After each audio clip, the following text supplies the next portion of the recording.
Hola a todos, ¿cómo están? Bienvenidos a la sesión de capacitación para emprendedores en el sector salud del mes de noviembre. Yo soy la doctora Adriana Vallejo y es un gusto que nos acompañen el día de hoy para dar inicio a lo que será esta sesión. Una disculpa por el retraso para iniciar. Vamos a platicarles un poquito de qué es esto, ¿no?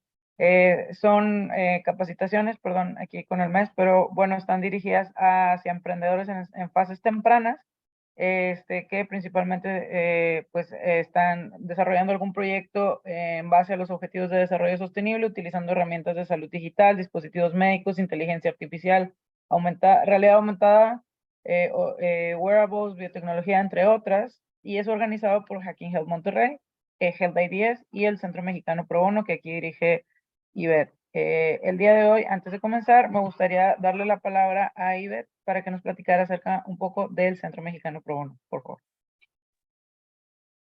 Claro, Adriana, muchas gracias.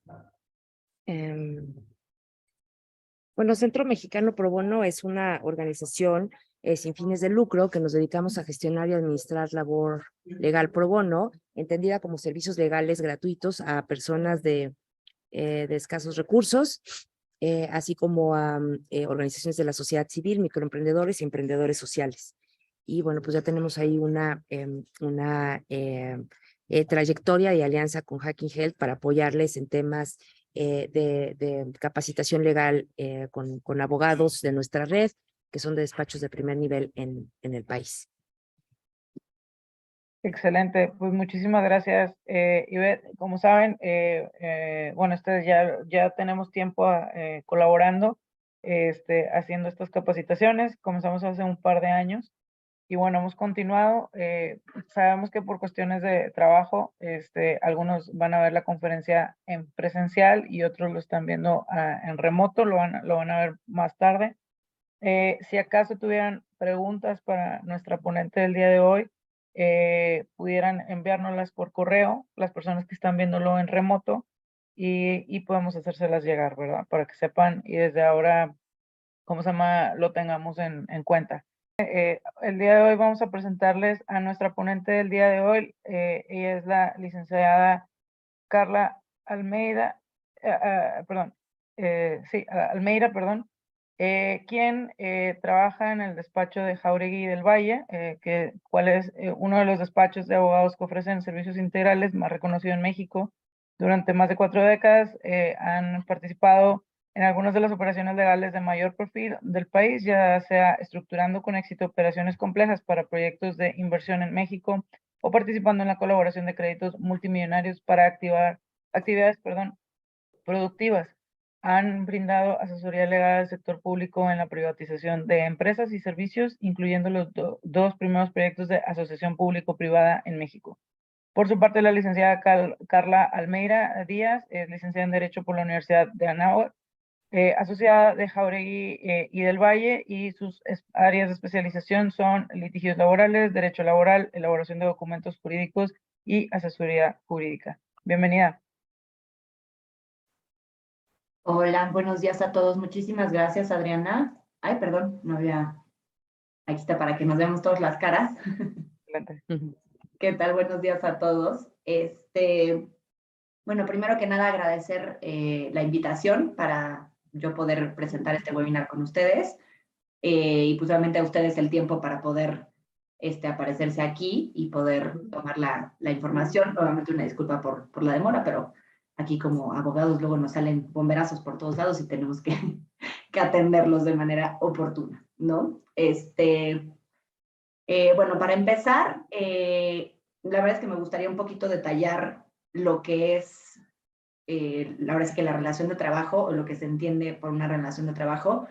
Entiendo que lo que estamos enfocados es pues obviamente como el mercado de salud, a la industria de la salud, pero pues obviamente como cualquier relación de trabajo, no importa la industria, no importa la materia, siempre tiene una base igual, ¿no?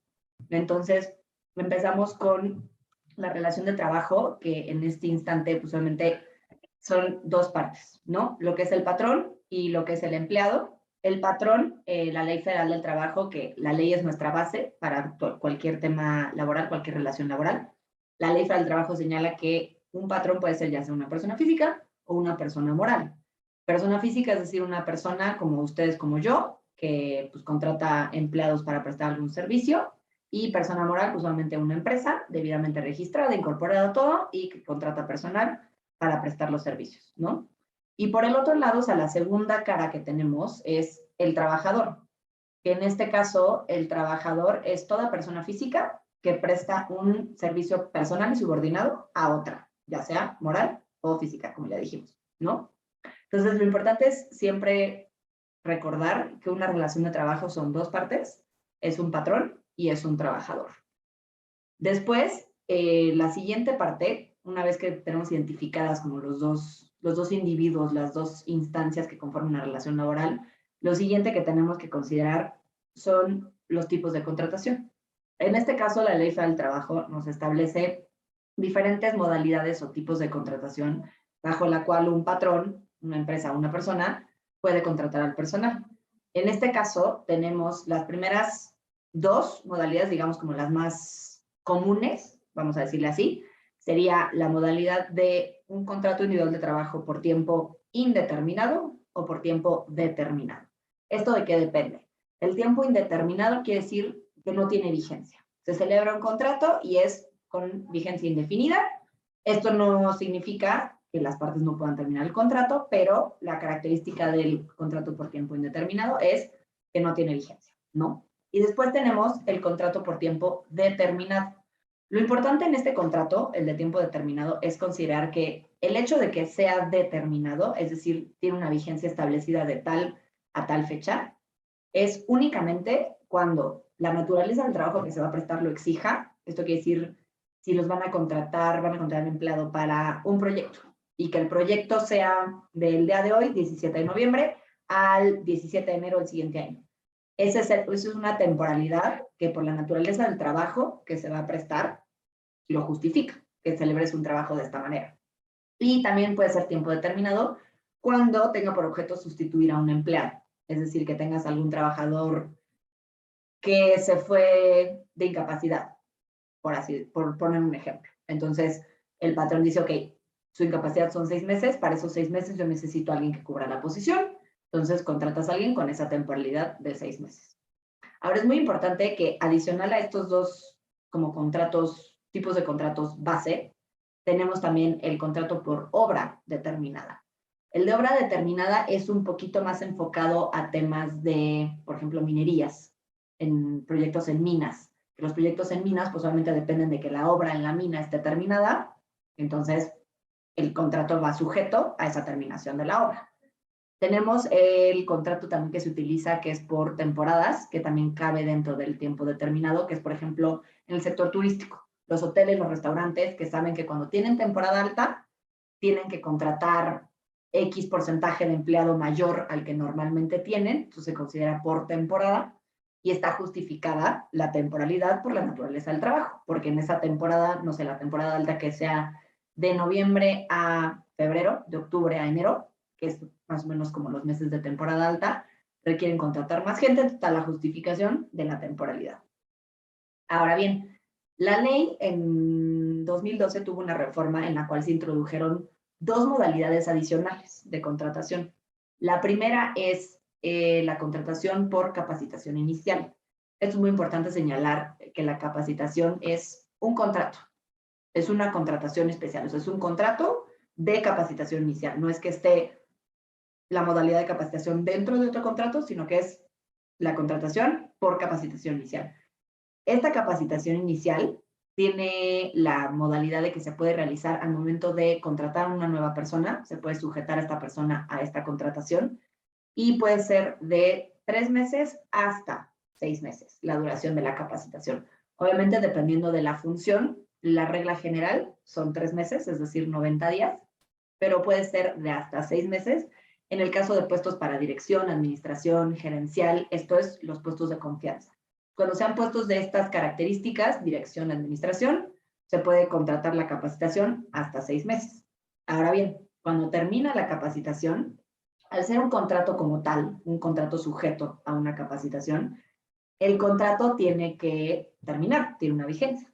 Al momento en que termina este contrato, ya sea que la empresa decida celebrar un contrato nuevo porque el empleado sí cumplió con las expectativas, o que la empresa no quiera seguir con los servicios de la persona y entonces al momento de que termina el contrato, como termina de forma natural, no se tiene que pagar ninguna indemnización ni ninguna liquidación, únicamente si se debía algún monto.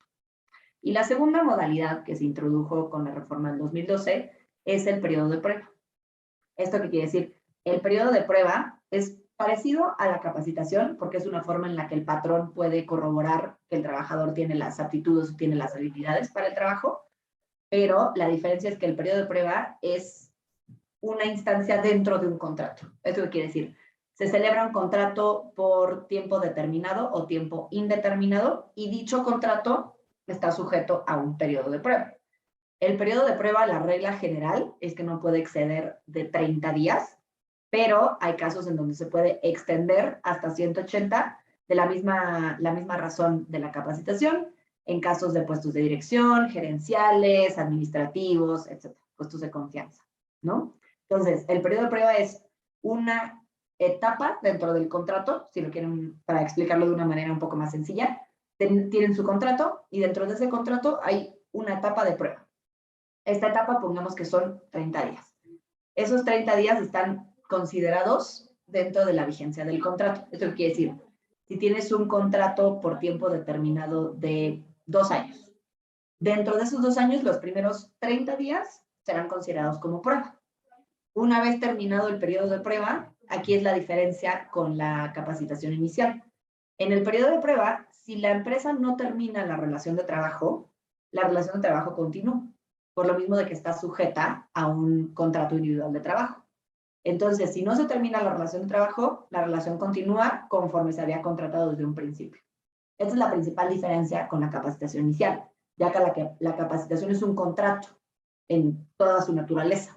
Por lo tanto, termina la capacitación, se termina el contrato y puede la empresa decidir qué celebrar después, ¿no? Ahora, es muy importante que la Ley Federal del Trabajo nos señala que no puede haber un periodo de prueba dentro de una capacitación. Esto quiere decir, no se puede sujetar al empleado a estos dos periodos, ni de manera simultánea ni de manera sucesiva. Esto es, si contrato un empleado para capacitación, después cuando lo contrato bajo otra modalidad, un tiempo indeterminado, por poner un ejemplo, ese contrato no lo puedo sujetar entonces a un periodo de prueba. Lo anterior porque puede ser en detrimento para la seguridad social de los empleados, porque pues obviamente termina un contrato y empieza otro, hay una interrupción ahí. Entonces, para no perjudicar la seguridad social de los trabajadores, la ley nos señala que no pueden celebrarse estas dos modalidades de manera sucesiva o simultánea. Entonces, tienen que escoger ya sea la capacitación inicial o el periodo de prueba. ¿Hasta ahorita tienen alguna duda? A ver, perfecto. Perfecto. Ok. Después continuamos, ya que vimos las modalidades de la contratación, es importante entonces ahora observar qué es lo que tiene que traer esta contratación, es decir, el contrato individual de trabajo. La ley nos establece que tiene que cumplir con ciertos requisitos de contenido básico. Esto es los datos de identificación de ambas partes. ¿Esto qué quiere decir? Que del trabajador se introduzcan los datos de nombre completo, nacionalidad, estado civil, edad, sexo, su CURP, su RFC y su domicilio. Lo anterior para que se tenga bien identificado a la persona que va a prestar los servicios. El segundo punto es obviamente si la relación es por obra o tiempo determinado, por temporada, por capacitación o tiempo indeterminado, es decir, que el contrato venga bien especificado bajo qué modalidad de contratación se está celebrando. El siguiente es, se debe especificar los servicios que va a prestar el trabajador y que está contratando el patrón. Se debe especificar el lugar donde se van a prestar estos servicios, esto es, cuál va a ser el centro de trabajo del trabajador. Eso es muy importante, ya que si llega a haber algún conflicto o alguna interpretación del trabajador de, oye, yo no prestaba mis servicios aquí, sino allá, que la empresa, la persona que lo contrata, el patrón, pueda decir, no, aquí en tu contrato está que tu lugar de trabajo es este, y aquí es donde tú tienes que estar, ¿no? Tiene que establecerse también la duración de la jornada de trabajo, tiene que establecerse la forma y el monto del salario, el día y el lugar de pago para el mismo, obviamente. Tiene que señalarse los días, las demás prestaciones, es decir, los días de descanso, vacaciones, que ahorita vamos a ahondar en todos esos temas. Y esta es una nueva inclusión a los contratos de trabajo a partir del 2019. Se señaló que el trabajador debe incluir la designación de beneficiarios. Estos beneficiarios son para el pago de sus prestaciones o, en su caso, liquidación en materia laboral únicamente.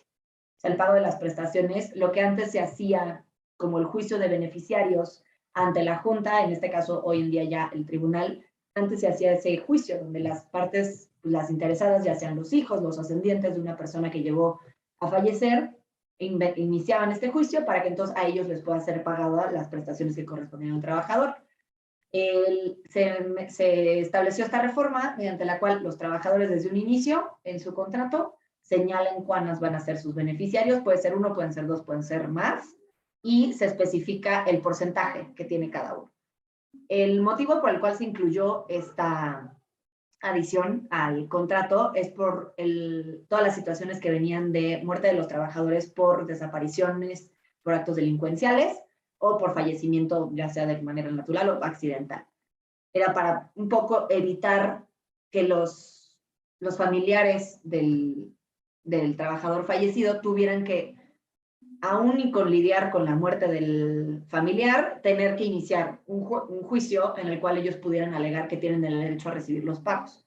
Entonces, ya con dejarlo establecido en un contrato, la empresa ya no tiene ningún problema, ya no se mete en ningún conflicto con posibles familiares ajenos o cualquier otra persona que crea tener algún derecho sobre sus beneficios. Al trabajador, al haberlo señalado desde su contrato, ya puede decir, en el momento en el que yo fallezca, a estas personas es a las que se les tiene que pagar y la empresa ya no se va a meter tampoco en ningún problema del pago del indebido tal.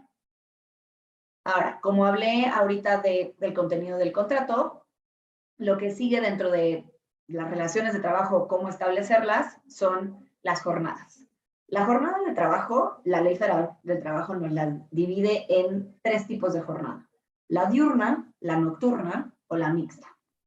La diurna está establecida en un horario de 6 a 8, 6 de la mañana a 8 de la noche.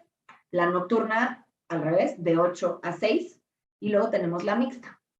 Aquí la mixta, es importante señalar que la mixta puede ser una variedad, obviamente, entre ambas jornadas, pero siempre y cuando tenga menos de 3 horas y media de nocturna. Esto quiere decir, empieza la jornada mixta a las 3 de la tarde y termina a las 10 de la noche. De la nocturna únicamente son 2 horas, entonces sí se califica como mixta. En el caso que una jornada mixta llegase a tener más de 3 horas y media de nocturna, se considerará entonces nocturna. Aquí es importante que cada jornada, cada tipo de jornada, tiene un máximo de horas tanto diarias como semanales que puede trabajar un empleado. La diurna son 8 horas diarias, la nocturna son 7 horas y la mixta son 7 horas y media. Estos son los diarios de máximo de jornada y luego tenemos los máximos semanales, que es la diurna 48 horas, la nocturna son 42 horas y la mixta son 45 horas. Esto es tomando como base que una jornada de trabajo son 6 días a la semana. La Ley Federal del Trabajo establece que una jornada tiene que tener por lo menos un día de descanso semanal y que el descanso sea preferiblemente los domingos. Entonces, esto da a entender que una jornada es de lunes a sábado con el día de descanso los domingos. Aquí también es muy importante que la ley al patrón le da la posibilidad de poder repartir las horas de trabajo o modificar esa jornada de trabajo conforme a las necesidades del negocio. ¿Esto qué quiere decir? Si la jornada es de lunes a viernes y se respetan, o sea, de lunes a viernes la jornada diurna, por pongamos un ejemplo. Entonces, esto quiere decir que tienen que ser 48 horas el máximo de jornada semanal que tiene que realizar el trabajador. Pero esas 48 horas ahora ya están repartidas en 5 días, no en 6. Esto no quiere decir que puedan tener una jornada de 12 horas por 4 días, porque pues eso ya se consideraría una jornada mucho más, una jornada continua, que eso ya es un tema un poco más complicado. Pero el tema de la duración de la jornada, si lo repartimos en 5 días, se pueden pasar de las horas diarias, siempre y cuando no se pasen de las horas semanales. Esto es, No tienen que ser las 8 horas diarias, pueden ser 9, pero no pueden sobrepasar el límite semanal, que son las 48 horas para el caso de la diurna. Ahora, para el caso de la jornada, también es muy importante que así como existe un máximo de horas diarias, también existe la posibilidad de horas extraordinarias. Eso quiere decir, si el empleado se pasa de su jornada ordinaria, pongamos que su jornada es de 8 a 5 de la tarde, y un día está trabajando, no salió a las 5, salió a las 7. Esas 2 horas que estuvo fuera de su jornada ordinaria ya se consideran como extraordinaria. Y esto quiere decir, el patrón debe pagárselas al trabajador. La ley es muy clara en la forma en la que se debe de pagar esta jornada. Nos establece que la jornada extraordinaria, las horas extraordinarias se pagan con un 100% adicional de lo que le corresponde al trabajador. Esto es, se pagan al doble. Entonces, si el trabajador tuvo 2 horas adicionales en un día, tuvo 2 horas extraordinarias, esas 2 horas se van a pagar al doble de lo que vale la hora ordinaria del empleado. Pero ahora bien, no se puede tampoco utilizar las horas extraordinarias como una manera regular o como una manera ordinaria de que el trabajador preste sus servicios, porque la ley nos señala que las horas extraordinarias, es decir, las circunstancias extraordinarias para que el trabajador se pase de su jornada ordinaria, no pueden exceder más de 3 horas diarias ni de 3 veces en una semana. Esto quiere decir que en una semana de jornada no puede haber más de 9 horas extraordinarias. Si llega a haber más de 9 horas extraordinarias, las horas consecuentes se deberán pagar al trabajador al triple. Las primeras 9 se pagan al doble y las siguientes se pasan al triple. Esto no quiere decir que por el hecho de que ya se estén pagando, el patrón esté exento de cualquier sanción o de cualquier reclamo por parte de ya sea del trabajador o de la autoridad por haberse pasado de la jornada ordinaria. Porque sí, la Ley Federal del Trabajo establece esta opción de que se pueda trabajar horas extraordinarias, pero únicamente cuando sean por las circunstancias que así lo ameriten. No que el trabajador o el patrón lo tomen de forma regular y que diario se pasen de su jornada ordinaria, porque entonces sí, la empresa o el patrón podría ser sujeto a multas por estar sobrepasando los límites de la jornada ordinaria del trabajador. ¿Ok? Después, el siguiente beneficio vendría siendo los días de descanso. Como ya comenté, la ley nos señala que por cada 6 días de trabajo tiene que haber un día de descanso, preferentemente los domingos. O sea, que el descanso semanal sea los domingos. En caso de que el descanso semanal sean 2 días, no hay ningún problema. Pero en caso de que no haya descanso semanal, aquí es muy importante que el hecho de que la ley establece que tiene que haber un descanso semanal, no se puede incumplir con esta disposición.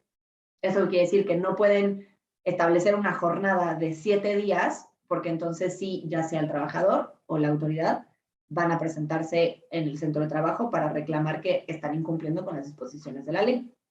Ahora bien, el hecho de que la ley señale que el descanso semanal sea el domingo, no quiere decir que lo tengan que hacer así, ya que la ley establece la posibilidad que si los trabajadores, digamos, prestan servicios su jornada es de martes a domingo, teniendo de descanso el día lunes de cada semana. Esto no quiere decir que estén incumpliendo por haber incluido la jornada del día domingo, únicamente es si el trabajador presta sus servicios el domingo, el patrón entonces le tiene que pagar al trabajador lo que se conoce como una prima dominical. Esta prima dominical es un valor adicional al salario del trabajador, equivalente a como mínimo, 25% del salario. Esto quiere decir, si trabajan el domingo, le van a pagar su salario más un 25% adicional sobre ese salario por haber prestado sus servicios en domingo. Entonces, sí pueden acomodar la jornada semanal, no tiene que ser exclusivamente de lunes a sábado, puede ser de martes a domingo, de miércoles a lunes, con que tengan un día de descanso semanal los trabajadores. Y si llega a establecerse que trabajen el día domingo, es únicamente considerar que se debe de pagar la prima dominical a esos trabajadores. Después tenemos los días de descanso que son obligatorios con base en la Ley Federal del Trabajo.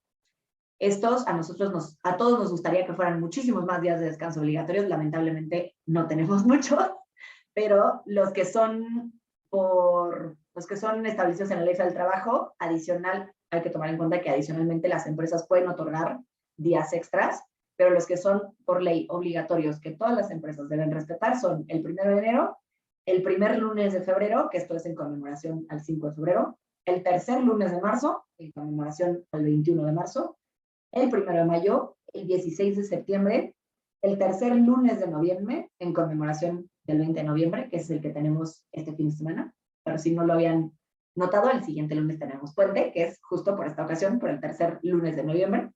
Después tenemos el 1 de diciembre de cada 6 años, esto es cada 6 años por la transición del Poder Ejecutivo. Después tenemos el 25 de diciembre y los demás que establezcan las leyes electorales, en caso de elecciones ordinarias, para que las personas puedan proceder a votar en las elecciones. Pero de primera instancia, las que deben ser obligatoriamente observados por los patrones son este día de números que les acabo de decir. Después de los días de descanso, tenemos lo que son las vacaciones. Aquí tenemos al día de hoy un tema muy importante en el asunto de las vacaciones, ya que se está discutiendo una reforma para que se aumenten los días de vacaciones. Al día de hoy, las vacaciones en la ley del trabajo están establecidas que un trabajador que tenga más de 1 año de servicios disfrutará de un periodo anual de vacaciones de mínimo 6 días por ese primer año. Esos 6 días van a ir aumentando en 2 días cada año hasta llegar a 12 días. Esto es, el primer año 6, luego 8, luego 10, luego 12, luego 14. Esto es, hasta el 5.º año, hasta el 4.º año tenemos 12 días. A partir del 4.º año, el periodo de vacaciones ya no aumentará 2 días por año, sino 2 días cada 5 años. La verdad es que, o sea, viéndolo en comparación con el resto de Latinoamérica, dejemos aparte el tema de Europa, que pues obviamente ellos están, pues siendo primer mundo, están un poco más arriba en cuanto a lo que son las prestaciones y los derechos de los empleados y de los trabajadores. Viéndolo en comparación con lo que es Latinoamérica, México está muy abajo en cuanto al otorgamiento de vacaciones. Dejando de lado el resto de las prestaciones y salarios, México se encuentra por abajo de lo que es el estándar o de lo que es el mínimo de los países de Latinoamérica que otorgan días de vacaciones. Por lo tanto, es que se está impulsando esta reforma, para que en lugar de que empiece con 6 días, el periodo anual de vacaciones, empiece con 12 días. La verdad es que es una mejora considerable para los trabajadores. No es algo que estén pidiendo exorbitante, que estén pidiendo de primer año 30 días, como lo es con algunos países de Europa, por ejemplo Alemania, que tienen 34 días o 36 días.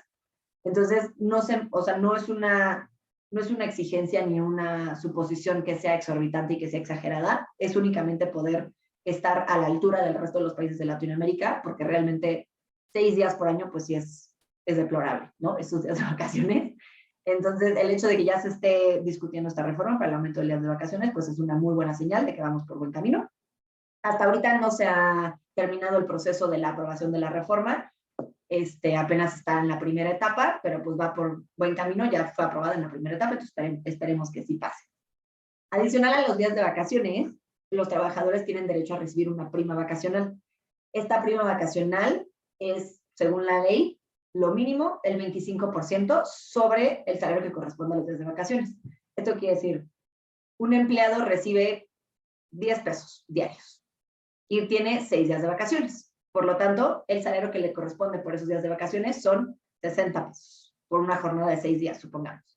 Esos 60 pesos, que son el salario por sus 6 días de vacaciones, sobre esos 60 pesos es que se calcula el 25% de la prima vacacional. No es sobre el salario general del empleado o el salario mensual del empleado, no. Es sobre el salario que corresponde por los días de vacaciones, sobre ese total se calcula el 25% de la prima vacacional. Después tenemos la siguiente prestación y la que a todo el mundo nos interesa y la más importante es la del salario. El salario se define como la retribución que debe pagar el patrón al trabajador por su trabajo y sus servicios. Aquí es muy importante, el salario tiene diferentes formas en las que se puede fijar, es decir, en las que se puede calcular. La ley nos establece que las diferentes modalidades del salario pueden ser unidad de tiempo, unidad de obra, comisión, precio alzado. Esto ya es dependiendo del tipo de negocio al cual se dediquen, pero en el sector en el que ustedes se encuentran en la industria, el más común es el salario por unidad de tiempo, que es el que manejamos casi todos los trabajadores a nivel nacional. Esto es, por tantos días de vacaciones, por tantos días de trabajo, te corresponde tanto salario, ¿no? Es importante que el salario está compuesto o se integra por diferentes conceptos.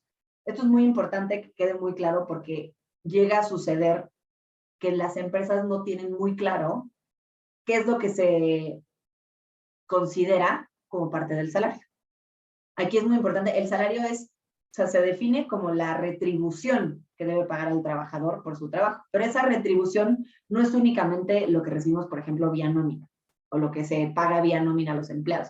El salario son todos los pagos hechos en efectivo al trabajador por cuota diaria. Esto es, todo lo que reciba el trabajador, efectivamente, ya sea lo que reciben vía nómina o si pagan en efectivo también lo que sea en efectivo, pero el efectivo se refiere a lo que se paga, ¿no?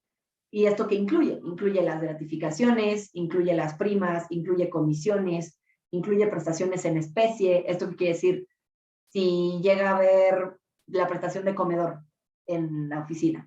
Esta prestación de comedor, el trabajador no la recibe como tal, o sea, no recibe el dinero para después ir a comer, sino que es una prestación que ya la tiene ahí y la puede disfrutar. Esta prestación tiene un valor que el patrón obviamente absorbe para poder prestárselas a los empleados.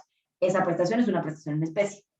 Tenemos, por ejemplo, las empresas que otorgan los vales de despensa, los vales de gasolina, los vales de restaurante, todo este tipo de situaciones, estos montos, al final, son montos que sí se descuentan del salario, como el salario nominal que se paga al trabajador, pero que deben considerarse como parte de la integración.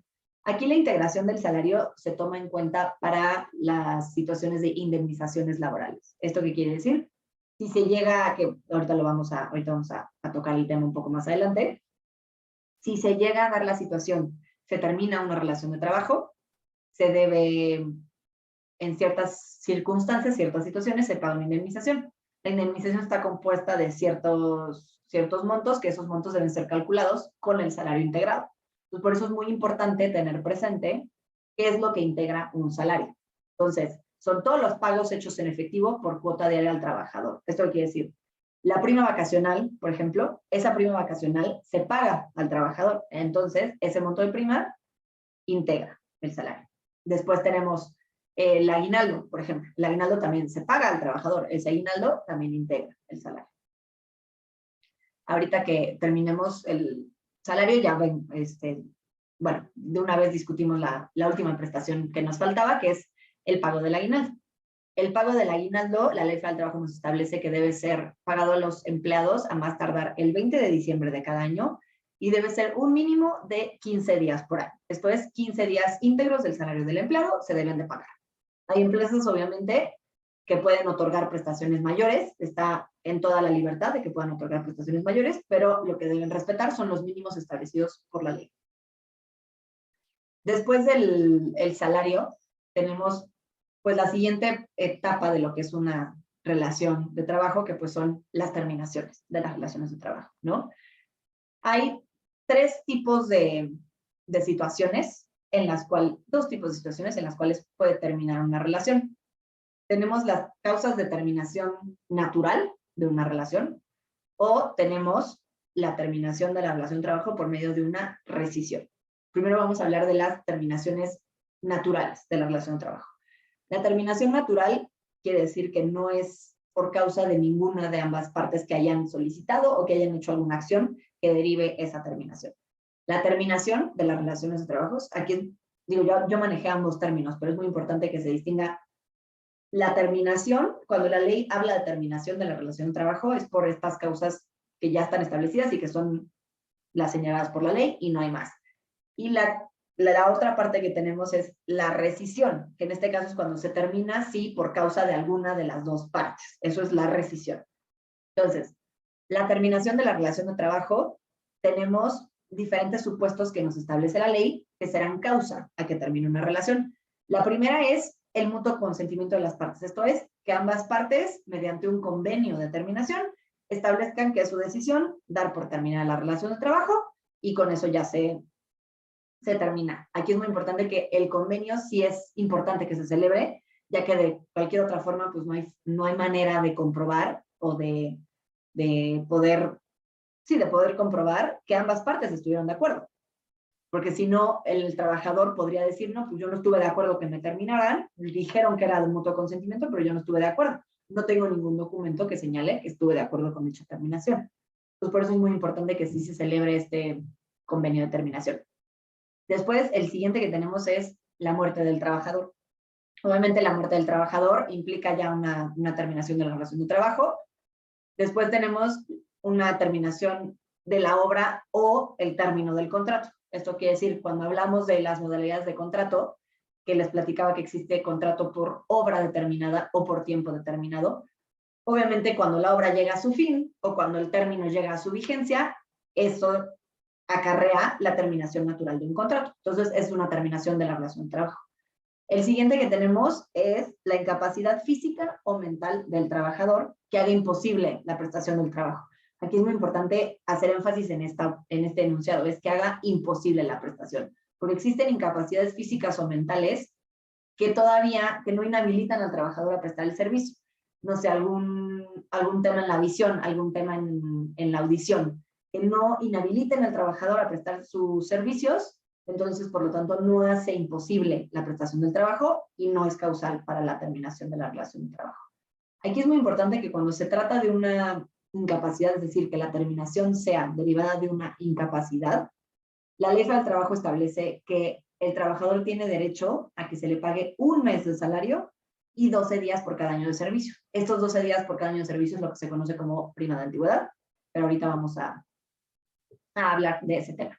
Pero es muy importante que cuando sea por incapacidad, el trabajador tiene derecho a que se le pague 1 mes de salario y la prima de antigüedad adicional a las prestaciones que se le adeudaban o al salario que se le adeudaba.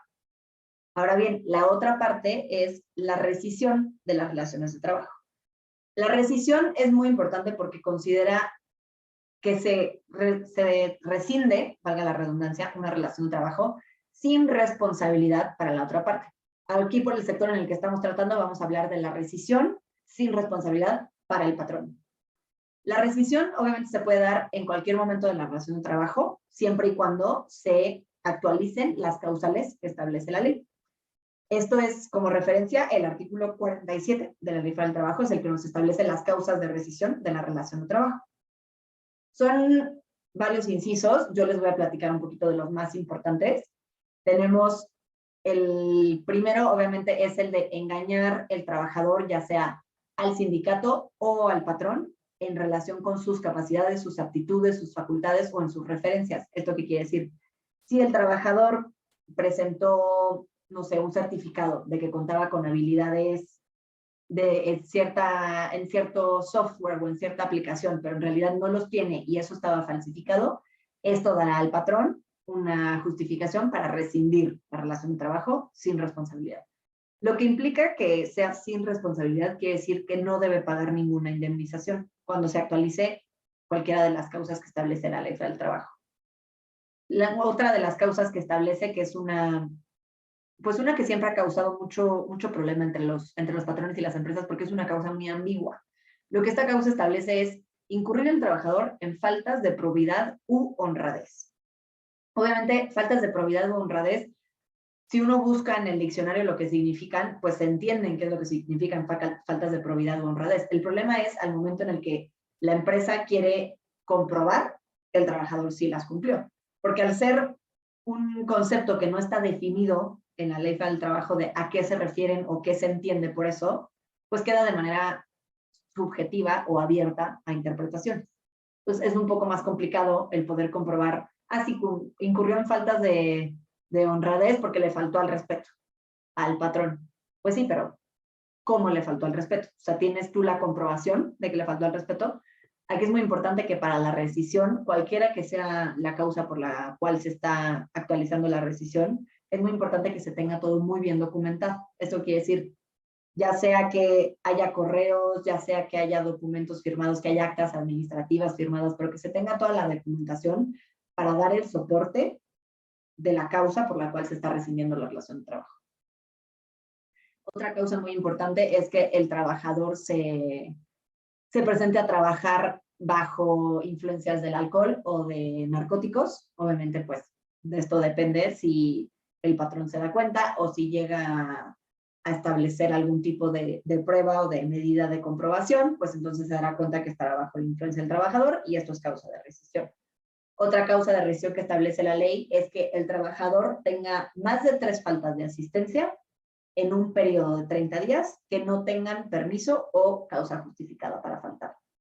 Esto es muy importante que en este aspecto, porque es uno de los más comunes, ¿no? Que los patrones terminen la razón de trabajo por el tema de las faltas de asistencia al trabajador.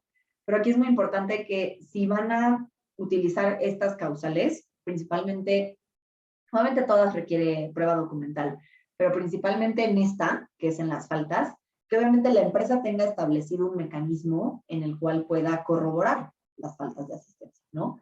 Ya sea el método de pasar la huella al momento de ingresar al centro de trabajo, anotarse en la lista de asistencia al momento de entrar y de salir, cualquier método que sirva y que sustente la causa de que el trabajador incurrió en esas 3 faltas.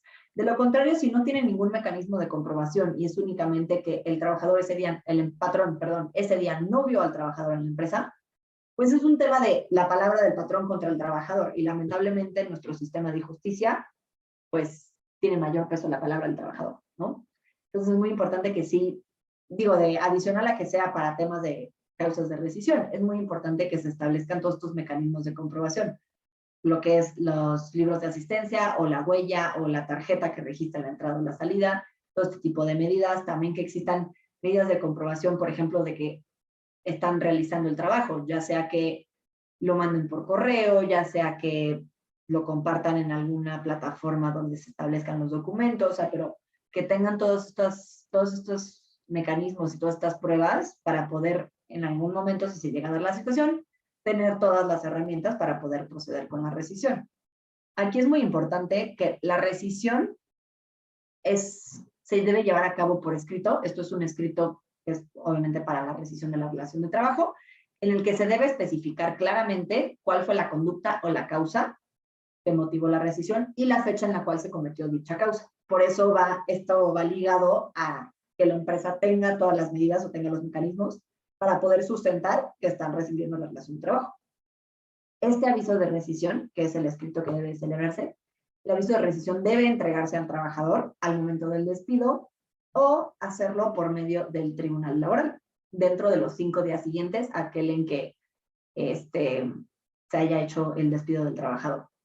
Aquí es muy importante que, por más que es una pregunta que recibimos mucho nosotros, abogados laboralistas, por más que se lleve a cabo el aviso de rescisión es un proceso, lo que nosotros llamamos paraprocesal, frente a la autoridad laboral. Esto es, frente al tribunal, es un proceso como un mini juicio, si lo quieren ver, para explicarlo de manera un poco más sencilla, es como un mini juicio, se lleva ante el tribunal y el patrón tiene que comprobar que tiene todos los medios, todos los documentos, toda la información para sustentar su rescisión. Si no cumplen o si no comprueban que tienen la rescisión, la autoridad entonces puede decretar, ahorita volvemos a 2 consecuencias, pero la rescisión se lleva ante el tribunal, ya sea que el patrón notifique el aviso al trabajador y después se lleva el proceso ante el tribunal, o que lo notifique a través del trabajador. Cualquiera de las 2 opciones es válida. Pero aquí es muy importante que sí es un aviso que se debe de entregar y debe de venir bien especificado y justificada la causa para la cual dio esta rescisión, ¿no? En el momento en el que se lleva a cabo este mini juicio que les comento para el aviso de rescisión, si el patrón no comprueba que contaba con todos los elementos o que tiene las pruebas suficientes para sustentar la acción que dio pauta a la rescisión, el trabajador tiene derecho a que se le paguen los salarios vencidos. ¿Esto qué quiere decir? Si digamos que el juicio duró año y medio, 18 meses, ¿ok? Si fueron 18 meses, el trabajador tiene, si el patrón no comprueba la acción que dio pauta a la rescisión, el trabajador tiene derecho a que se le paguen sus salarios vencidos desde la fecha del despido hasta un máximo de 12 meses. Estos primeros 12 meses se le va a pagar el salario íntegro al trabajador. Así como lo venía percibiendo, se debe pagar los 12 meses. Posterior a esos 12 meses, pongamos el ejemplo que di que fueron 18 meses lo que duró el juicio. Los siguientes 6 meses que duró el juicio, esos 6 meses no se van a pagar íntegros. Lo que se va a pagar son intereses. Estos intereses son los intereses que se generen sobre el importe de 15 meses de salario a razón del 2% mensual. ¿Esto qué quiere decir? Se calculan 15 meses del salario, obviamente el salario del trabajador el cual se despidió, ¿no? Esos 15 meses se calculan y esos 15 meses se saca el 2%. Ese 2% mensual es el que le va a pagar al trabajador por los siguientes 6 meses. Es decir, cada mes de esos 6 meses se le va a pagar ese 2% sobre los 15 meses de salario. Esto es muy importante porque previo a la reforma laboral del 2012, los salarios vencidos se pagaban de manera íntegra a los trabajadores. Esto quiere decir, si un juicio laboral duraba 15 años, se le debían al trabajador 15 años de salario. Obviamente resultaba después en cantidades exorbitantes para las empresas, porque 15 años de salario es muchísimo y además se tienen que pagar en una sola instancia. Entonces, en 2012 se estableció esta reforma, ya únicamente los primeros 12 sí van íntegros, pero los siguientes ya van a razón de un 2% mensual sobre 15 meses de salario. Entonces ya es un poco más, pues no más barato, porque pues no lo es, pero ya es un poco más razonable lo que los empleados, lo que los patrones tienen que pagar por temas de salario. Adicional al tema de los salarios vencidos, si no existe un arreglo conciliatorio o si no comprueba el trabajador, digo el patrón, la acción que hizo el trabajador para la rescisión, el trabajador tiene dos opciones, ya sea que se le reinstale en el trabajo que venía desempeñando, esto quiere decir que regrese a la misma posición, con el mismo salario, mismas prestaciones, todo, o la segunda opción es que se le indemnice. Esta indemnización corresponde a 3 meses de salario. Entonces ya tenemos, en caso de que sea todo, que el trabajador solicitó todos los pagos, ya tenemos 3 meses de salario y después tenemos los salarios vencidos. Adicional a esto, al plazo de los 12 meses, tenemos también el otro aspecto de la indemnización, que son los 20 días por cada año de servicio. Los 20 días por año de servicio, esto quiere decir, un trabajador tuvo de antigüedad, pongamos 3 años, son 20 días por año, esto quiere decir que son 60 días lo que se le debe pagar al trabajador.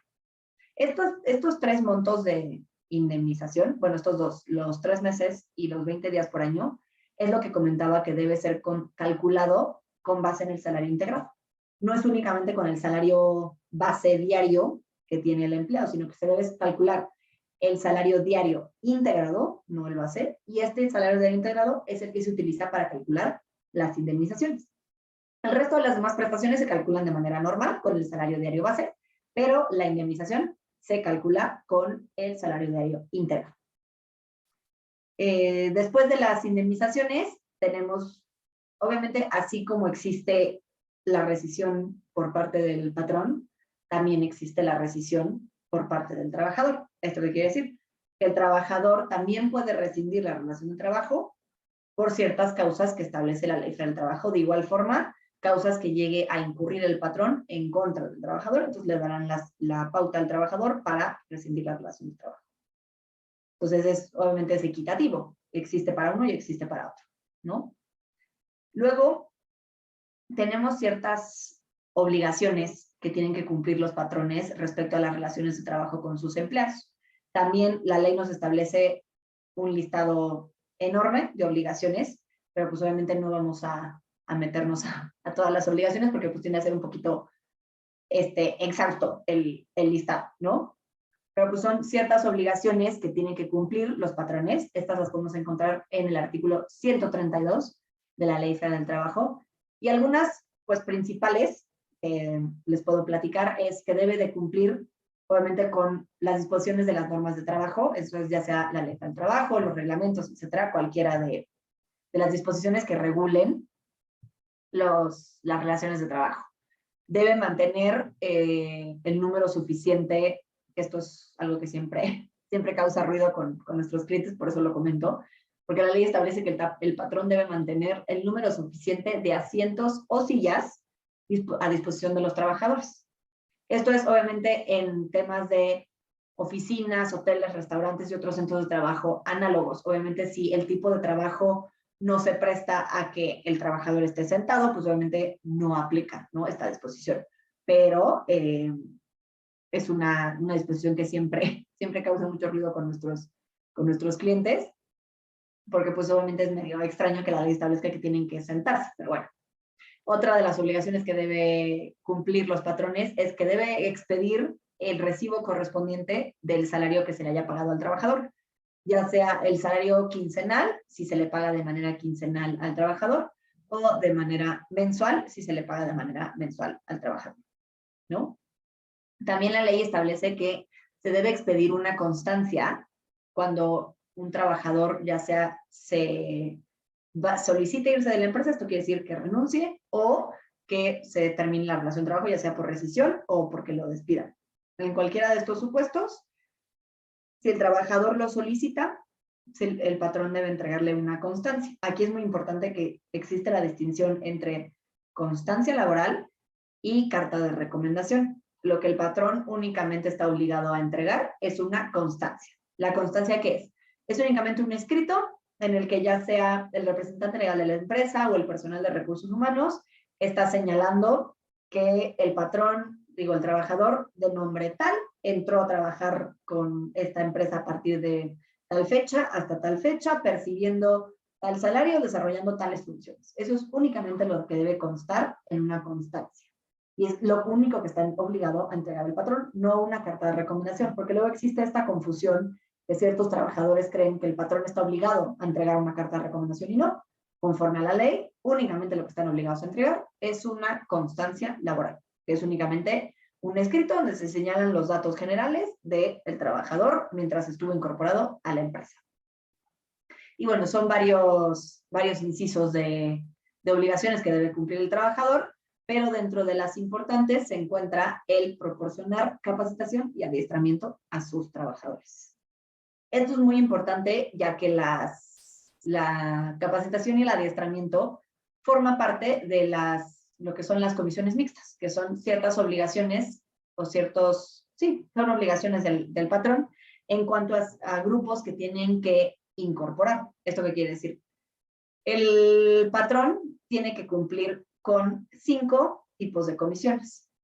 Estas comisiones no tienen un orden como tal del cual se deban incorporar o que se deban realizar, pero estas comisiones son 5 y son la Comisión de Seguridad e Higiene, la Comisión para el Reglamento Interior de Trabajo, la Comisión de Capacitación y Adiestramiento y la Comisión del Cuadro de Antigüedades y la Comisión del Reparto de Utilidades. Esto es el PTU. Estas 5 comisiones son comisiones que está obligado a incorporar el patrón, obviamente dependiendo, cada una tiene requisitos dependiendo el número de empleados que tenga la empresa, es si tiene la obligación o no el patrón de incorporar dicha comisión. Aquí la que es muy importante y la que tiene, las 3 principales que tiene que incorporar el patrón desde un principio, es la del Reglamento Interior de Trabajo, la de Capacitación y Adiestramiento y la de Seguridad e Higiene. Son las 3 que tienen que incorporarse desde un principio. La del cuadro de antigüedades y la de el pago de utilidades, el reparto de utilidades, esas son a partir del primer año que esté incorporada en la empresa, porque obviamente estas 2 comisiones únicamente tienen su función después del primer año que están incorporadas en la empresa. Pero las primeras 3 son las del reglamento, seguridad e higiene y capacitación y adiestramiento. Cada una tiene diferentes funciones, pero la principal es la de capacitación y adiestramiento, obviamente es vigilar los programas de capacitación que cree el patrón para los trabajadores y obviamente supervisar que se implementen estos planes y que sí se otorgue esta capacitación a los empleados, ¿no? Después tenemos la de seguridad e higiene, que esta es una comisión muy importante, ya que se encarga de investigar los accidentes de trabajo, los que llegasen a ocurrir, así como proponer estrategias y medidas de prevención y vigilancia en cuanto a riesgos de trabajo. Estas estrategias y medidas de prevención obviamente van ligadas a el seguimiento de los ordenamientos de seguridad e higiene, ya que la seguridad e higiene no es únicamente establecida en la Ley Federal del Trabajo, sino también existe un reglamento, el Reglamento Federal de Seguridad y Salud en el Trabajo. Este reglamento establece las medidas, las obligaciones y todas las instancias de las cuales el patrón tiene que cumplir para evitar riesgos de trabajo en su empresa y para mantener siempre la salud y la seguridad de sus empleados. Esta es una de las más importantes, ya que también existe inspecciones. Esto quiere decir, la autoridad laboral tiene la facultad de realizar inspecciones y una de las materias en las cuales hace inspecciones es seguridad y higiene. Y por último tenemos la Comisión para el Reglamento Interior de Trabajo. El Reglamento Interior de Trabajo es un documento que se establece en las empresas. No es como tal que sea obligatorio que todas las empresas lo tengan, pero es recomendable que lo tengan, ya que el Reglamento Interior de Trabajo establece obligaciones y disposiciones de medidas disciplinarias. ¿Esto qué quiere decir? Si el empleado tiene, si el patrón tiene ciertos, no sé, códigos de ética, tiene ciertas políticas de asistencia, política de puntualidad, política de conducta, todo este tipo de políticas que incluyen ciertas sanciones o que incluyen ciertos comportamientos que los trabajadores deben de cumplir, se pueden incorporar a través del Reglamento Interior de Trabajo. El Reglamento Interior de Trabajo, como cualquier documento que nos incorpora la Ley Federal del Trabajo, tiene que cumplir con ciertos requisitos de contenido. Esto se establece la ley, lo que debe contener, pero el principal objetivo del reglamento es el tema de las sanciones y las medidas disciplinarias. ¿Esto qué quiere decir? Que en el reglamento se pueden establecer, adicional a lo que ya comentamos que eran las causas de rescisión del artículo 47 de la Ley del Trabajo, adicional a eso, en el reglamento, el patrón puede establecer ciertas sanciones o acciones disciplinarias en contra de los trabajadores por ciertas actividades. No sé, por acciones que no sean tan graves, por ejemplo. Si no quiere el tema de las faltas. La ley establece que son 3 faltas en 30 días.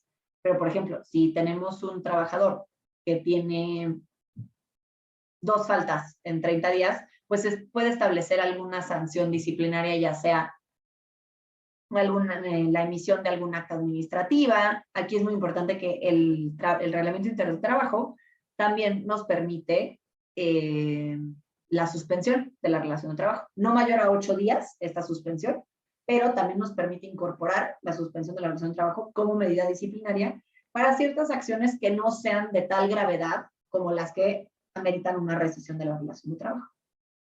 ¿Hasta ahorita alguna duda? Bien. Hay varias dudas, pero si quieres, ahorita al final, no sé, o te los voy comentando. Ok, no, sí, de una vez, o sea, porque ya estaba por terminar, entonces si no, de una vez para... Perfecto. Una duda que me surgió hace rato que decías acerca de, pues, de las incapacidades y todo. Sé que son cosas diferentes, obviamente, pero recientemente se ha puesto muy, digamos, se ha resaltado mucho que se puede, o más bien se debe de contratar personas con alguna discapacidad. En este caso, y sé que para muchas empresas es un tema como que a veces no saben tratar, ¿no? De, oye, pero si es una persona que es débil visual o ciega, por ejemplo, o que es sorda, o que tiene alguna discapacidad motriz, si tiene alguna discapacidad intelectual, o alguna otra, ¿no? Que existiera, cómo manejar los contratos con estas personas, si tenemos que adaptar en la oficina, si tiene que ir a la oficina para empezar. Pero ¿por qué? Porque tiene las capacidades de hacer el trabajo, sin embargo, no sé si existe algo laboralmente que tengamos que tomar en cuenta, ¿no? No, es una muy buena pregunta. Aquí, la ley del trabajo como tal no habla muy a fondo del tema de las discapacidades. Sí tenemos regulaciones en cuanto a discapacidad, existen ciertas normas oficiales mexicanas en ese aspecto. No manejo yo como de primera mano esa información, pero la puedo investigar sin ningún problema. Pero lo importante es, si se llega a contratar, pongamos el ejemplo de una persona que tiene discapacidad visual.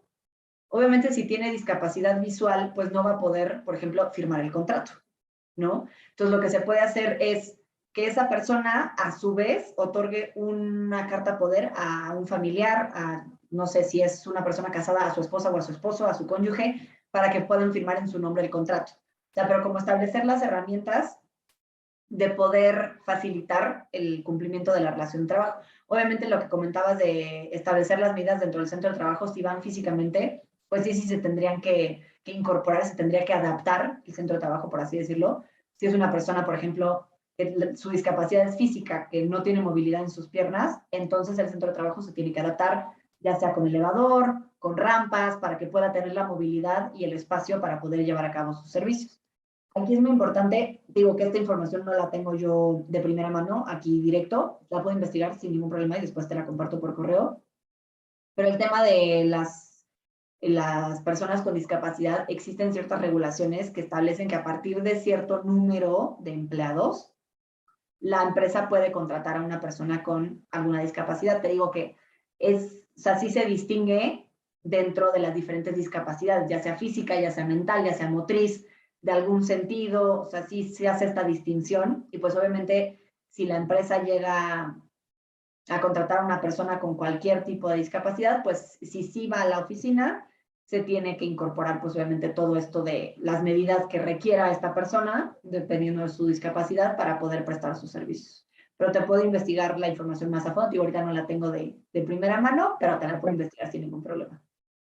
Claro, no, no, me parece muy bien porque sí, bueno, recientemente se ha visto mucho esto y digo, en lo particular tengo conocidos que tienen, la verdad, muchas capacidades, pero a veces las empresas batallan en contratarlos porque no Claro, saben cómo manejarlo. claro. Esa era una duda. Otra de las dudas era lo que hablaba sobre el cómo comprobar, digo, siempre hablamos de tener una buena relación, pero a veces llegamos pues a la mala relación, ¿no? Porque Claro, sí, sucede, ¿no? En normal. todas las empresas. Sí. Y creo que aquí el punto es, y más porque van comenzando son muy tempranas las empresas, ¿no? Ujú. Una de las dudas que más surge es cuándo hay que hacer un contrato. O sea, ¿por qué? Porque son una startup y muchas veces dicen, no, no, bueno, luego lo hacemos, luego lo hacemos. Claro, O sea, y justamente para evitarte estos problemas, por eso les decía, siempre hablamos de una buena y una mala relación. claro, Y cuándo es el momento entre los socios, o sea, los que fundan, ¿verdad? La empresa, y porque pues hay que ponerlos ¿cómo se llama? En el IMSS, en el Infonavit, todo esto, también ujú, pagarles un sueldo a los mismos fundadores, pero también a los primeros empleados, ¿no? Digamos, los primeros 5 empleados, 10 empleados ujú. que tenga, ¿cuándo es el momento adecuado? No, aquí, y es una muy buena pregunta, porque sí, el momento adecuado es desde el primer día. Aquí es el momento en el que lo contratas, tienes que firmar un contrato con la persona. Aquí no es tanto por el hecho de que tenga el patrón el contrato, sino que lo hemos visto lamentablemente en la práctica, que los trabajadores después, como dices tú, empiezas bien la relación, pero después llega una mala relación. Y cuando llega una mala relación, lamentablemente los trabajadores tienden a abusar un poco pues, del proteccionismo que reciben de la ley federal del trabajo, porque sí es muy proteccionista respecto a los trabajadores. Entonces, lo hemos visto en muchas ocasiones que ya sea que o no tienen contrato o lo celebraron hace 15 años cuando entró el trabajador y no lo actualizaron. Entonces, el trabajador llega a meter una demanda laboral y obviamente mete todas las prestaciones que quiso, que se inventó y que se le ocurriera. Y entonces el patrón no tiene la forma de contradecir o de comprobar de, oye, no, todo esto que tú estás diciendo no es verdad, aquí está tu contrato firmado por ti y por mí, en el cual avala las prestaciones y todo lo que regía nuestra relación de trabajo.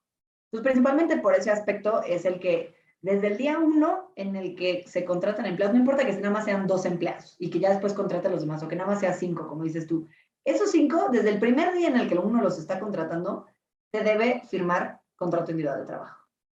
Por el simple hecho de la empresa tener la protección ante cualquier situación. ¿Y cada cuándo crees recomendable renovar? Por lo mismo que decías.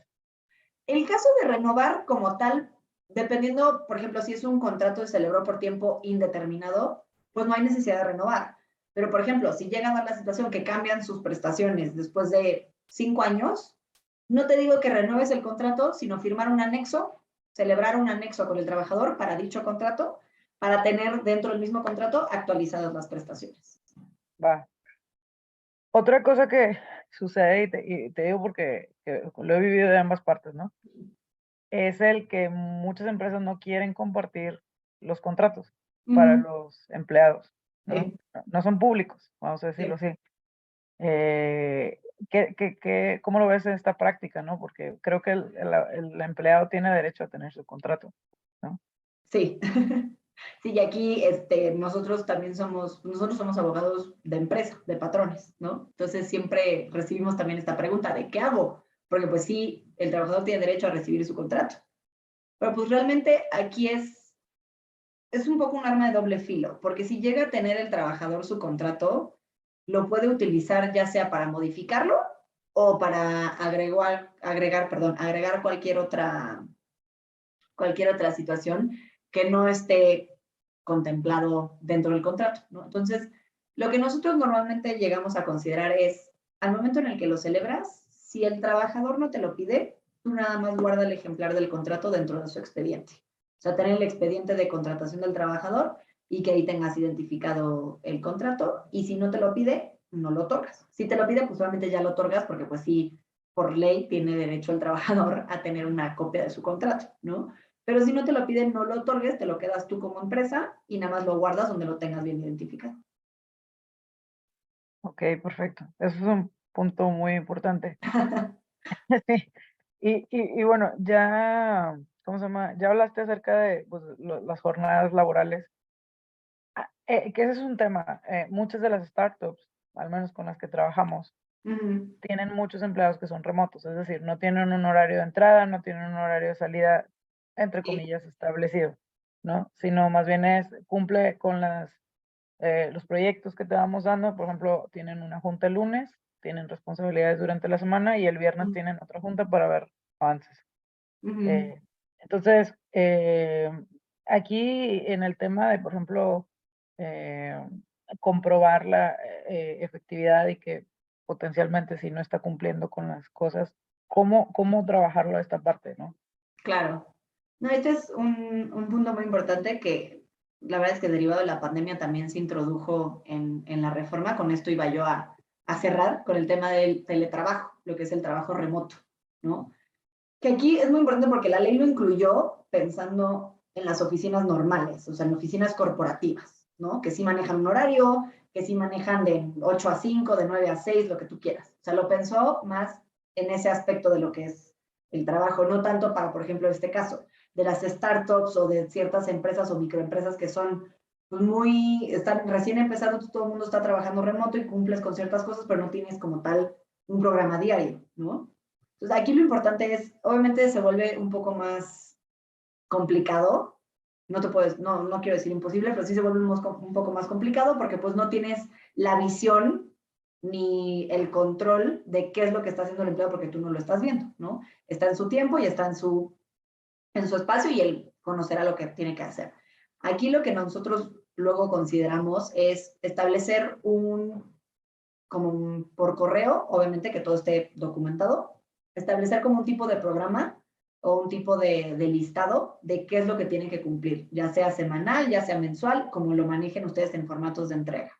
Pero que tú digas, ok, adicional a las juntas, que eso ya es tu obligación adicional que tienes tú, necesito que, no sé, que le pongas tú por correo un listado de, a ver, para tal fecha que me entregues esta presentación de PowerPoint, que para tal fecha tú me entregues esta propuesta o este listado, o sea, y ese tipo de cosas, y que tú tengas forma de comprobar si sí te las entrega o no, ya sea mediante el correo o que en el listado, y después el listado tú lo puedas ir corroborando, que digas, ok, a tal fecha tú me lo entregaste 2 días antes, entonces aquí lo marco, ya me lo entregaste y tienes como el correo de soporte de, aquí me llegó tu cumplimiento con dicha obligación. Porque la verdad es que siendo remoto, pues es un poco más difícil, porque además, estando remoto, la verdad es que la gente recurre mucho a hacer todo por teléfono, porque es mucho más sencillo, ya sea por teléfono o por mensaje, ¿no? Porque es lo más rápido. Pero para este tipo de situaciones, como para actividades en específico, sí es recomendable que sea por correo, para que tengas tú por lo menos el sustento de, oye, te pedí esto y no cumpliste, ¿no? Muy bien. Ahora, igual y ya para concluir, ¿cuáles así, digo, son digamos, los problemas que en empresas pequeñas, especialmente en las pymes, se topan y o sea, cómo recomendarías cómo trabajarlo, ¿no? En este aspecto, ¿no? No sé si me fui muy clara en la pregunta. No, o sea, ¿qué tipo de problemas? No entendí. O sea, digamos, por tener no bien establecido o sea, por no tener bien establecido el contrato, Sí, ¿Cuáles son los problemas más comunes que tienen? Y en este caso, ¿cómo? claro. El más común, y es el que vemos la verdad es que lo más seguido, porque el problema con las pequeñas empresas es que por ser tan pequeñas, pues no tienen obviamente la carga administrativa, económica y todo que lo que tiene una empresa ya establecida grande desde hace 25 años. Entonces, al no tener esa facilidad, pues obviamente hay ciertos aspectos que se saltan o que no realizan porque todavía no tienen la infraestructura. Aquí el problema es, por ejemplo, el principal aspecto es el tema del contrato de trabajo y el tema de la inscripción al IMSS. Si se saltan estos dos aspectos, la verdad es que la principal consecuencia, y yo creo que la más importante, es que el empleado en cualquier momento puede llegar con una demanda laboral y exigir infinidad de cosas, porque la verdad es que es algo que vemos tristemente día con día. Los trabajadores en sus demandas ponen que recibían un salario de 15,000 pesos cuando su salario era de 5, que recibían 25 días de aguinaldo cuando en realidad eran 10. Y todo este tipo de cosas van sumando, o sea, económicamente hablando, suman todo este tipo de prestaciones, ¿no? Y el tema de la importancia del contrato es que esa es la prueba por excelencia del patrón para poder defenderse ante lo que le imponga el trabajador o le reclame el trabajador. Porque al final el trabajador dice estas cosas y es la labor del patrón corregirlas o marcarlas como erróneas.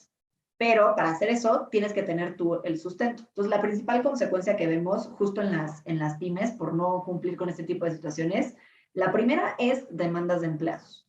Que pues obviamente, como todo es muy informal, todo es muy como de confianza, los patrones dicen, ah, pues sí, yo te contrato, te voy a pagar tanto cada semana, tú me cumples, no sé qué, y uno cree o uno piensa que porque el trabajador está respondiendo bien, estamos en buenos términos, pero la triste realidad es que en cualquier momento el trabajador puede decir, pues no sabes que ya no me está conviniendo, te voy a demandar para que me pagues las perlas de la Virgen, usando una expresión vulgar, pero el patrón no tiene con qué contestar. Entonces es un tema, entra un pleito en una demanda laboral donde vas a tener que conciliar y seguramente pagar mucho más de lo que tendrías que haber pagado si tenías todo en regla. Y la siguiente consecuencia, que no es tan común por tratarse de pymes, pero que sí la hemos visto, es que se llegan a presentar inspecciones de la autoridad. La autoridad laboral tiene la facultad de realizar inspecciones ordinarias a los patrones. No tiene que haber un aviso, por ejemplo, de que estén incumpliendo, no tiene que haber alguna queja o algo. La autoridad lo puede hacer por sí sola. El primer año en el que se crea una empresa, la autoridad tiene la facultad de poder realizar esta inspección. Digo, en las pymes no es tan común porque pues obviamente no están interesados en las pymes porque no representan mucho impacto económico para ellos, ¿no? Pero sí lo hemos visto que ha pasado, que se presenta la inspección y pues en una inspección la básica, que es la de condiciones generales de trabajo, piden todo lo que yo hablé ahorita es lo que piden en esa inspección. Y pues muchas pymes no lo tienen y eso implica multas para la empresa. Obviamente. Y fuertes, aparte. Sí, sí, porque cada aspecto, o sea, es una multa por el tema de vacaciones, una multa por el tema del contrato. Y así te vas sumando una por una, por una, por una. Entonces, sí, por el hecho de ahorrarte un poquito esa chamba administrativa al principio, después te puede implicar mucho más impacto económico de lo que te podría haber costado el haberlo realizado de inicio. Claro. Se me olvidaba una pregunta muy clave, desde hace rato te la iba a decir, pero se me fue. En el sector salud, y sé que existe esto en otros sectores, hay algunos puestos que como requieren ciertas credenciales, ¿no? Especialmente los responsables sanitarios en alguna clínica, en un hospital, en una farmacia. Y hablabas, creo que lo mencionaste muy rápido, pero igual hablaste sobre cuando la persona, más bien cómo comprobar que la persona tiene las credenciales que pides, porque unas son las credenciales de ley, por así decirlo, y otras son las credenciales que a veces piden también para certificaciones, ¿no? Pero Claro. al menos las certificaciones de ley, que son las que obligan, eh, ¿qué documentación tienes que estar comprobándole siempre a la autoridad? Aquí no es tanto de, a ver si es un poco obviamente también para la autoridad, porque pues obviamente como sector salud, pues respondes también no solo a la autoridad laboral, sino a la autoridad del sector de salud, ¿no? Pero aquí lo importante es, digo, y aquí ustedes sabrán mucho más de lo que sé yo, porque yo la verdad es que en sector salud no tengo tanto conocimiento, porque casi no vemos esto aquí, pero ustedes sabrán mucho más lo que se requiera que tú le tengas que pedir al empleado que cumpla. Por ejemplo, como dices, si responsable sanitario que tiene que tener ciertas credenciales o ciertas certificaciones cumplidas para poder prestar los servicios, Lo que puedes hacer para el tema de comprobar que sí tienen dichos requerimientos los trabajadores es, al momento de la contratación, obviamente, tú como patrón verificas que sí los tengan.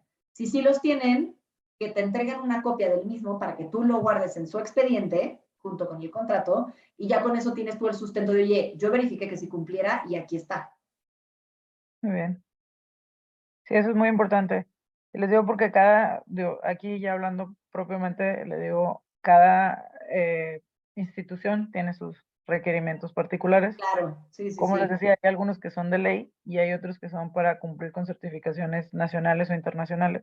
Les pongo un ejemplo, la mayoría de los hospitales aquí en Monterrey, que son de privados, le piden a los médicos especialistas que comprueben la licenciatura, la especialidad, muchas veces la alta especialidad, o sea, es decir, si por ejemplo fueron una subespecialidad, lo que habitualmente conocemos, y luego cada 5 años tienen que entregar un certificado de que se están recertificando, ya sea porque hacen un examen, que casi nadie quiere hacer el examen, o porque hacen un expediente, literal es una carpeta, donde comprueban que se están actualizando, que van a congresos, que dan clases, que publican artículos de investigación, etcétera. Entonces, les digo porque me ha tocado estar al lado de colegas que son especialistas y les hablan de recursos humanos de los hospitales y les dicen, doctor, doctora, necesitamos que nos envíe, por favor, su certificado de recertificación del consejo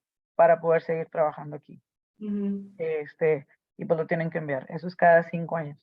Entonces, para algunos ya saben, ¿no? O sea, ya a veces ni se ponen nerviosos, porque ya saben que lo tienen que tener y lo preparan con tiempo también.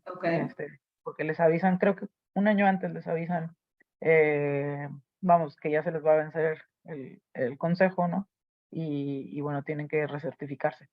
Y esto es principalmente para los hospitales, al menos me ha tocado escucharlo, para los hospitales que tienen Joint Commission, que es una certificación internacional, y justamente para comprobar, ¿no?, que todo su staff está actualizado con la mejor.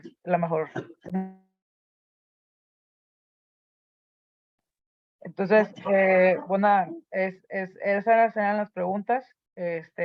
Licenciada Almeida, la verdad, muchísimas gracias por la conferencia. Creo que nos ayuda mucho a entender cómo comenzar esa relación laboral cuando apenas vamos comenzando y también a cómo mantenerla, porque evidentemente ustedes van a comenzar con 1, 2, 3 empleados, no importa cuántos, pero en un par de años van a crecer a ser 20, 30 empleados, y si desde un inicio lo tienen bien, como decía la licenciada, bien coordinado, bien administrado, tienen un registro, puede ser una persona que tengan contratada específicamente para que lleve toda la parte de recursos humanos o incluso un departamento, ¿verdad?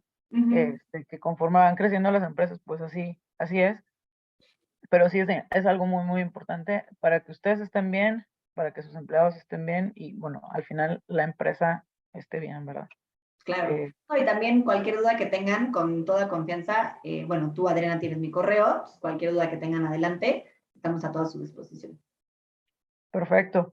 Pues nada, si no hay ninguna otra duda, les enviaremos la grabación más adelante, y quedamos pendientes para enviarles la invitación a la siguiente capacitación.